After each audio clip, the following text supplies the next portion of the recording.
Yes, people, how are we doing?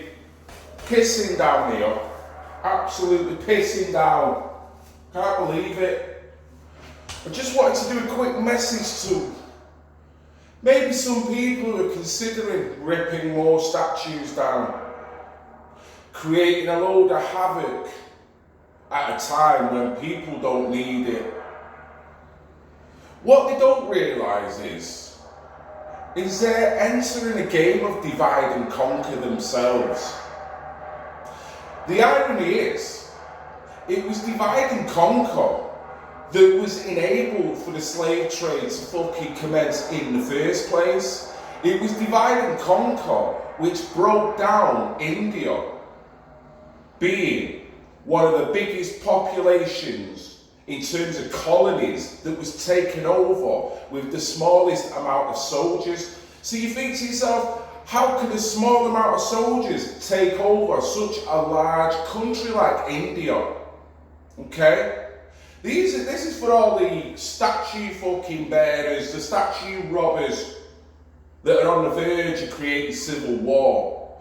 Well, you think to yourself, you know what? It must have been a devilish plan for a small amount of number of forces, army, secret service, in order to break down a massive country like India. You think, how have they done that?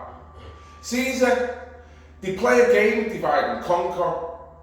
So they don't go in and decide that they're going to take all of India, because they can't, because we're massively outnumbered before they've even got off the fucking boat, yeah? And you know that? So they use the head.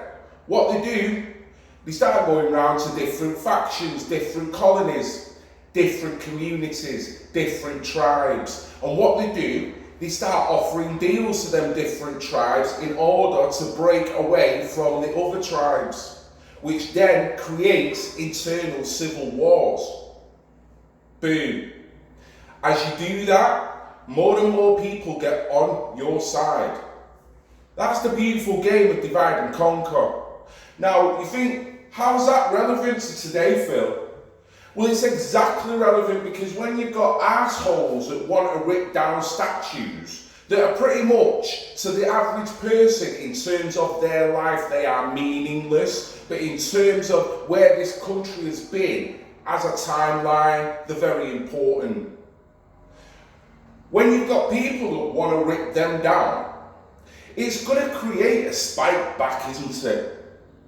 It's going to create animosity between colours, between demographics, and possibly between fucking religions as well, yeah?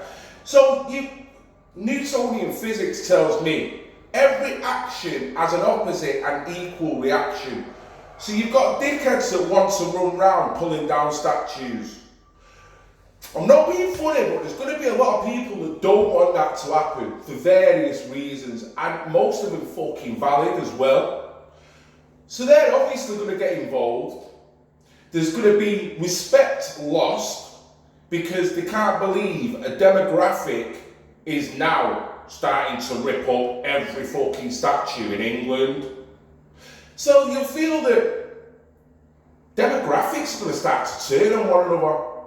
And then when demographics turn on one another, then the man who's fucking stirred both of them can march in, slap you both round the head, yeah, and tell you both what time it is. And that's where I think we're at the moment. We're on the verge of getting slapped round the head by the man, or men, or peoples, or fucking purple penguins that have decided to come up with this devilishly plan to fucking stir it up between the races. That's my personal opinion.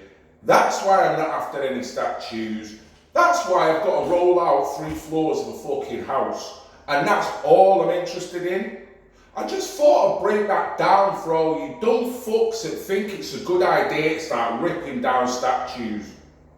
Think about it. Think about it. And then when you're thinking about ripping down statues in this country, Maybe start ripping down monuments in other countries that is a direct representation to the slave trade. We're talking many different countries that were quite happy to participate in that trade. That's the fucking key word, way back then. Now, when we're talking about trade semantically means a transaction between at least two people, doesn't it? Yeah? So trade doesn't mean you're going over to a country and just taking people and fuck y'all, does it? It means we're going to go over there and do a deal. Now, who could they have done the deal with? That's right, they would have done the deal with black nobility that was quite happy to traffic their own people in order for what? Power, influence, arms, credibility, sticking with the right side, whatever it is,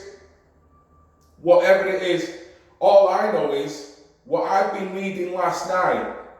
The British, the Dutch, the Belgians, the French, the Portuguese, the Muslims, even the Irish, the blacks, they were all fucking at it.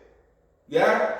So when you're thinking it's a racist thing, then it got me skipping on to something else called a workhouse. If anyone's not familiar with what a workhouse is, tap it in.